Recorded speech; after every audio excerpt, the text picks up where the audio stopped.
जो कुछ होना था हो चुका है, क्यों नहीं हम कौम को सच बताते। मिस्टर मोदी के ट्विटर हैंडल से उर्दू में ट्वीट की गई है पहली दफा। वो जो इंग्लिश में उन्होंने ट्वीट की और फिर उन्होंने उर्दू में की ताकि पाकिस्तानियों को समझ आए कि इंडिया क्या कहना चाहता है बेसिकली। 4 साल 4 माह 7 दिन हो गए हैं इस जो नरेंद्र मोदी ने एक्शन लिया था उस पर हमारा क्या जवाब था। लेकिन ये सच तो बोले मैडम शेख कि हमारी तरजीह अव्वल में कश्मीर है, कोई नहीं है। भारतीय सुप्रीम कोर्ट का फैसला ना आता तो क्या वहां पहले इस फैसले के बाद मोदी हुकूमत ने जाके सारा कुछ पहले से हो चुका है।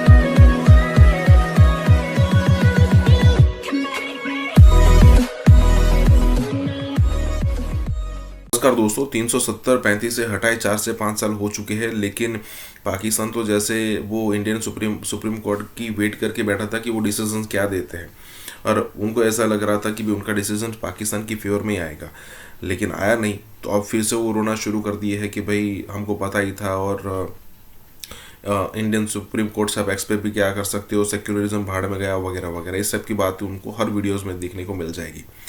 लेकिन यहाँ पर बात ये भी हो रही है कि कश्मीर तो गया, अब POK GB सारी चीज़ें जा सकती है, क्योंकि इंडिया जो है, या फिर कहे कि इंडिया की टॉप लीडरशिप है, चाहे राजनाथ सिंह हो, चाहे अमित शाह हो, या फिर कहे कि प्रधानमंत्री मोदी हो, ये सारे लोग कोई ना कोई स्टेटमेंट दे चुके हैं रिगार्डिंग कश्मीर।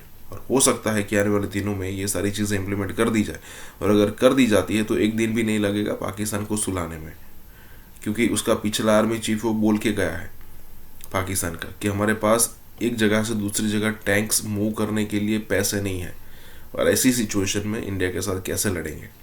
इसी के साथ ही वीडियो शुरू करते हैं। भारत की सुप्रीम कोर्ट में मुख्तलिफ पिटिशंस दायर की गई, ये मामला वहाँ पे ले जाया गया और ये इस्तदा की गई कि जो मकबूजा कश्मीर की खुसूसी हैसियत है उसको बहाल किया जाए। सुप्रीम कोर्ट ने इसके ऊपर फैसला सुनाया है और जितनी भी दरखास्तें थी खुसूसी हैसियत की बहाली पर उनको मुस्तरद कर दिया कि पाकिस्तान का रद्द अमल, ये जवाब इस सिलसिले में अब क्या होना चाहिए कि क्या आप जंग से मकबूजा कश्मीर को आज़ाद करा सकते हैं?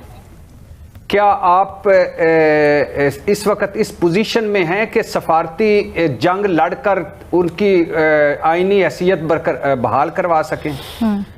आपके तमाम बड़े इस्लामी मुल्कों ने वो नरेंद्र मोदी के बिजनेस पार्टनर हैं और सारे सिविलियन अवार्ड उनको दे चुके हैं।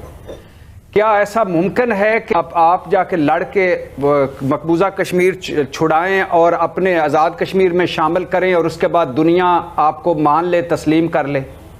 हमारा है क्या वहाँ? सही बात है, क्योंकि पाकिस्तान ये कहता है कि हम उन भाइयों की तर्जुमानी करते हैं, तो उस हैसियत से हम इंटरवीन करते हैं। कोई नहीं करता, झूठ पर मबनी है सारा कुछ भी नहीं करता। जो कुछ होना था हो चुका है, क्यों नहीं हम कौम को सच बताते। तो मैडम शेख कई मर्तबा बात कर चुके हैं, ये मफादात की दुनिया है, ये सफारतकारी की दुनिया है। भारत बैक वक्त अमेरिका, चीन और रूस का बिजनेस पार्टनर है, और बाय द वे हमने कभी चीन के 1.25 करोड़ 1.5 करोड़ मुसलमानों को हमने नहीं तड़पे वहां उसके लिए, क्योंकि वहां हमारा मफाद है। और बैक वक्त ईरान, सऊदी अरब का भारत बिजनेस पार्टनर है। तो जहां तक पाकिस्तान का जवाब है, आपने कहा पाकिस्तान को क्या जवाब देना चाहिए। पाकिस्तान में क़यादत का संगीन बहरान है, पाकिस्तान की खारजा पॉलिसी गायब है, बाहर कोई हमारी हैसियत है ना औकात है। ये चंद दिनों की मुजम्मतों की बजाय कौम को सच बताएं खुदा के लिए कि अब हम क्या कर सकते हैं। 4 साल 4 माह 7 दिन हो गए हैं इस जो नरेंद्र मोदी ने एक्शन लिया था उस पर हमारा क्या जवाब था। लेकिन ये सच तो बोले मैडम शेख कि हमारी तरजीह अव्वल में कश्मीर है, कोई नहीं है।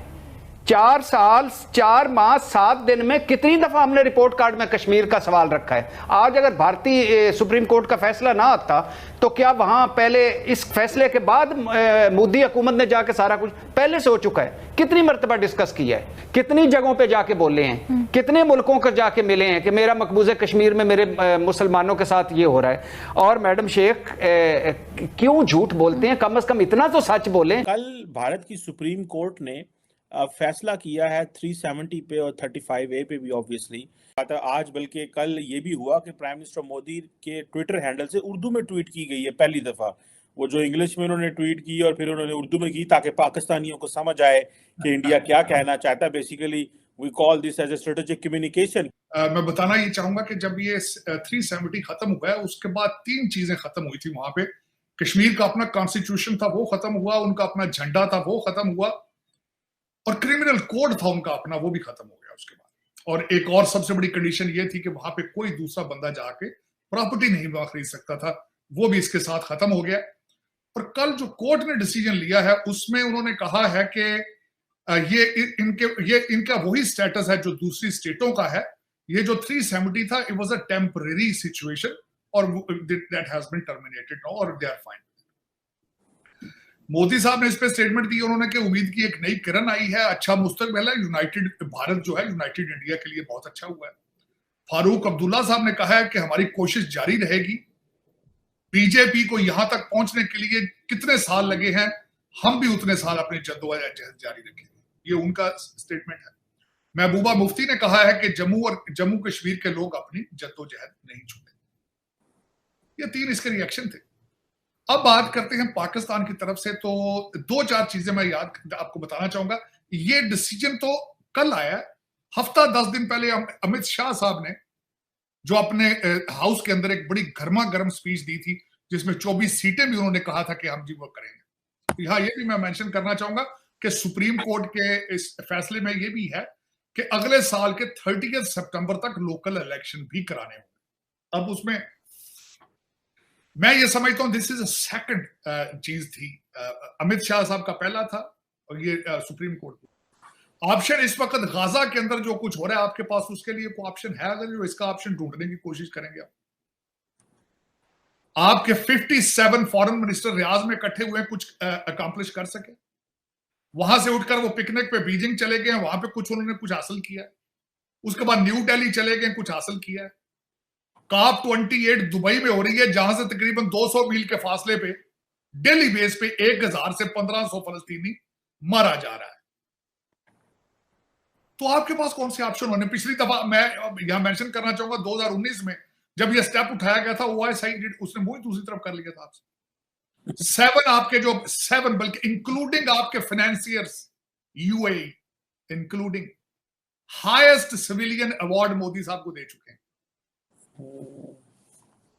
MBS साहब जब इस दफा भारत गए हैं, आप तरले करते रहे कि 1 घंटे के लिए रुक जाए, वो रुके हैं। तो आपके पास क्या ऑप्शन है? जब तक अफगानिस्तान था, जब तक हम जंग में इत्तेहादी थे, तो हमारी कोई बात सुनी भी जाती थी। अब हम इकोनॉमिकली भी वीक हैं, स्ट्रेटेजिकली भी वीक हैं, लेकिन समहाउ हम इस चीज को नहीं मान रहे और उसके नतायज हैं कि लोग हमसे दूर हो गए हैं। और अब वाहिद तरीका यही है जो सॉफ्टनिंग ऑफ बॉर्डर्स वाला, उस रास्ते पे चले। आप तजारत करें इंडिया के साथ, आप रास्ते खोलें। दुश्मनियों से जो है कभी मुल्क तरक्की नहीं करते। इसका बैकग्राउंड कि 5 अगस्त को ये क्या हुआ था थोड़ा सा मैं जिक्र करूंगा। भारत की जो सरकार है वो लिया कैसे था, उन्होंने लिया ऐसे था कि हमारे बैकडोर बातचीत चल रही थी, हमारी उनके साथ पसे पर्दा मुलाकातें जारी थी और बातचीत चल रही थी। ये कम्युनिकेशन पहले पाकिस्तान के पास मौजूद थी, हमारे जो बैकडोर राब्ते थे कि ये इस तरह का कोई काम करने जा रहे हैं। और हमने एट दैट टाइम भी क्या रद्द अमल दिया आपको पता है? फॉरेन ऑफिस के स्टेटमेंट के अलावा हमने क्या बात की? क्या हम आलमी अदालत इंसाफ में गए? नहीं गए। मामला ये है कि कश्मीर के हवाले से फैसले हो रहे हैं हमारे यहाँ प्रॉपर। पहले तो ये कि इंट्रोस्पेक्ट ये हम अपने अंदर नहीं देख रहे कि हमने क्या किया है।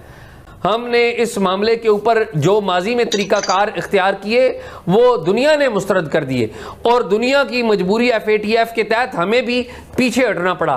लेकिन क्या हमने कोई सॉफ्ट पावर इस्तेमाल की? क्या हमने कोई इंगेजमेंट की पावर इस्तेमाल की? Answer is no. तो बात यह है कि जब हम खुद यहां पर बैठ के कश्मीरियों को, हमारी साइड के कश्मीरियों को वो एतमाद में लेने के लिए तैयार नहीं है, तो बाकियों की तो बात, हिंदुस्तान की तो बात छोड़ दीजिए।